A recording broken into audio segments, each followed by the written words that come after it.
गया बिहार का एक प्रमुख धार्मिक स्थल है जो विशेष रूप से हिंदू तीर्थ यात्रियों के लिए महत्वपूर्ण है। यहाँ पिंडदान और श्राद्ध कर्म करने से पूर्वजों की आत्मा को मोक्ष मिलने की मान्यता है। इस वीडियो में आपको गया धाम यात्रा के लिए आवश्यक सभी जानकारी प्रदान की जाएगी।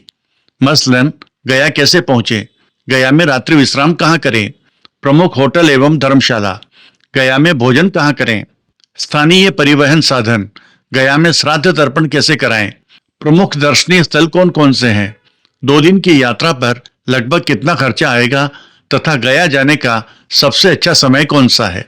एक एक कर इन सब बिंदुओं पर प्रकाश डालेंगे। आप वीडियो के अंत तक हमारे साथ बने रहिएगा।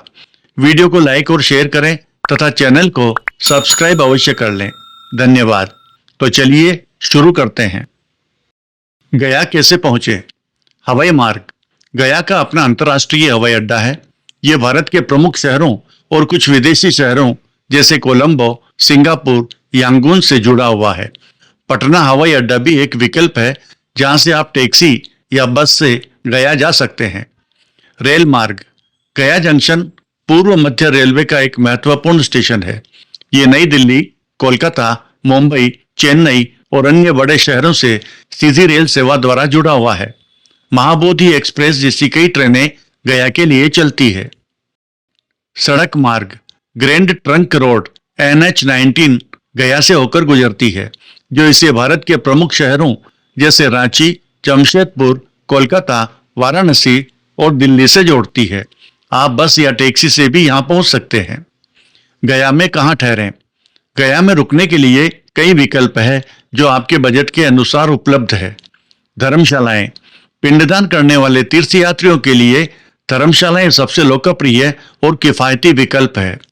भारत सेवाश्रम संघ गया में एक प्रसिद्ध धर्मशाला है जो बहुत ही कम मेंटेनेंस शुल्क पर एसी कमरे और भोजन की सुविधा प्रदान करती है। कुछ अन्य धर्मशालाएं इस प्रकार है: गुजराती धर्मशाला, बीकानेरी धर्मशाला, मद्रासी धर्मशाला, श्री दिगंबर जैन धर्मशाला और सिंधी धर्मशाला। होटल्स। गया में विभिन्न बजट रेंज के होटल उपलब्ध है जिनमें लग्जरी से लेकर किफायती विकल्प शामिल है। कुछ होटल इस प्रकार है: Hotel Bhagwat Palace, Hotel Deepak Palace, Hotel Anand International, Mahabodhi Hotel, Hotel Manisha International. Gaya में भोजन कहाँ करें। गया में आपको स्थानीय और अन्य भारतीय व्यंजनों का स्वाद लेने के लिए कई रेस्टोरेंट और भोजनालय मिलेंगे। क्योंकि यह एक धार्मिक शहर है, यहाँ कई शुद्ध शाकाहारी भोजनालय हैं। कुछ प्रसिद्ध खाने की जगहों में शामिल है शुभम मिष्ठान भंडार, तिरुपति बालाजी वेज रेस्टोरेंट, आशीर्वाद रसोई घर का खाना और द रॉयल रेस्टोरेंट। गया में स्थानीय परिवहन साधन। गया शहर में घूमने के लिए कई तरह के स्थानीय परिवहन साधन उपलब्ध है।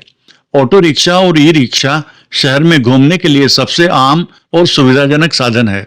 आप टैक्सी या कैब किराए पर ले सकते हैं जो पूरे दिन के लिए उपलब्ध होती है। कम दूरी के लिए साइकिल रिक्शा एक किफायती विकल्प है। गया में श्राद्ध तर्पण कैसे कराएं। गया में श्राद्ध और पिंडदान करना एक महत्वपूर्ण अनुष्ठान है। यह मुख्यतः फल्गु नदी के किनारे और विष्णुपद मंदिर में किया जाता है। गया में पिंडदान करने के लिए पंडा पुरोहित आवश्यक होते हैं। ये पंडा पीढ़ी दर पीढ़ी तीर्थयात्रियों के गोत्र के अनुसार उनका रिकॉर्ड रखते हैं। आप किसी भी पंडा से संपर्क कर सकते हैं जो आपको पूरे अनुष्ठान में सहायता करेंगे। अनुष्ठान में फल्गु नदी में स्नान करना, तर्पण करना और पिंडदान करना शामिल है। इसमें चावल, जौ के आटे, तिल और अन्य सामग्री से बने पिंडों को पूर्वजों को अर्पित किया जाता है। पंडा की फीस निश्चित नहीं होती है। ये आपकी श्रद्धा और पंडा द्वारा किए गए अनुष्ठान की जटिलता पर निर्भर करती है। आमतौर पर 3 जगहों फल्गु नदी, विष्णुपद मंदिर और अक्षय वट पर पिंडदान का कुल खर्च 2000 से 3000 रुपए या उससे अधिक हो सकता है। ये ध्यान रखना महत्वपूर्ण है कि यह केवल पंडा की दक्षिणा है, इसमें अन्य खर्च शामिल नहीं होते हैं। पिंडदान साल में कभी भी किया जा सकता है, लेकिन पितृपक्ष अश्विन माह के कृष्ण पक्ष का समय यानी श्राद्ध पक्ष सबसे शुभ माना जाता है। इस दौरान लाखों श्रद्धालु यहाँ आते हैं। प्रमुख दर्शनीय स्थल। महाबोधि मंदिर, ये गया का सबसे प्रमुख और महत्वपूर्ण स्थल है। इसी स्थान पर गौतम बुद्ध को ज्ञान की प्राप्ति हुई थी। ये यूनेस्को की विश्व धरोहर स्थल, यूनेस्को वर्ल्ड हेरिटेज साइट है। बोधि वृक्ष, महाबोधि मंदिर के परिसर में ही ये पवित्र पीपल का वृक्ष है जिसके नीचे बुद्ध को ज्ञान प्राप्त हुआ था। विष्णुपद मंदिर, यह फल्गु नदी के किनारे स्थित एक प्राचीन मंदिर है जिसे देवी अहिल्याबाई होलकर ने बनवाया था। यहाँ भगवान विष्णु के पैरों के निशान है जिसकी पूजा की जाती है। पितृपक्ष के दौरान यहाँ पिंडदान का विशेष महत्व होता है। फल्गु नदी, ये एक पवित्र नदी है जहाँ लोग अपने पूर्वजों के लिए पिंडदान करते हैं। डुंगेश्वरी गुफा मंदिर, यह वह स्थान माना जाता है जहाँ बुद्ध ने ज्ञान प्राप्ति से पहले कठोर तपस्या की थी। सुजाता स्तूप, यह एक महत्वपूर्ण बौद्ध स्थल है जहाँ बोध गया कि एक महिला सुजाता ने बुद्ध को खीर खिलाई थी जिससे उन्हें अपनी तपस्या जारी रखने की शक्ति मिली थी। मुचलिंदा झील, प्राचीन काल से ये तालाब पर्यटकों एवं तीर्थयात्रियों को लुभाता है क्योंकि यहाँ भगवान गौतम बुद्ध की प्रतिमा स्थापित है। नाग द्वारा बुद्ध की प्रतिमा ढकी हुई है। शाही भूटान मठ, गया के टूरिस्ट प्लेसेज में शामिल इस शाही भूटान मठ की स्थापना जापान के राजा द्वारा कराई गई थी।